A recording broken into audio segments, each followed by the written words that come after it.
Il passaggio della fiamma olimpica a Mestre sarà ricordato soprattutto per la presenza di un tedoforo speciale, il campione diciottenne di paracanoa di Pianiga Leonardo Frosi, che è riuscito a coinvolgere il pubblico con la sua energia, ma soprattutto con la sua tenacia. Durante questo tragitto di questa cosa mi sono sentito parte di qualcosa di grande, di un'organizzazione che ha fatto i valori dello sport, la tenuta nel simbolo della fiamma olimpica. È stato positivo, emozionante. Leonardo lotta da 6 anni contro un tumore al cervello che gli ha portato via prima la vista, poi l'uso delle gambe e ora sta compromettendo il suo udito.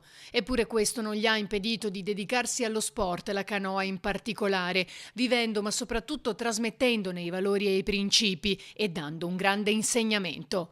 Vederlo nei panni di Tedoforo è stata un'emozione indescrivibile, soprattutto per chi con lui ha un rapporto speciale, in primis il suo allenatore. La più grande emozione che ho avuto nella mia carriera sportiva.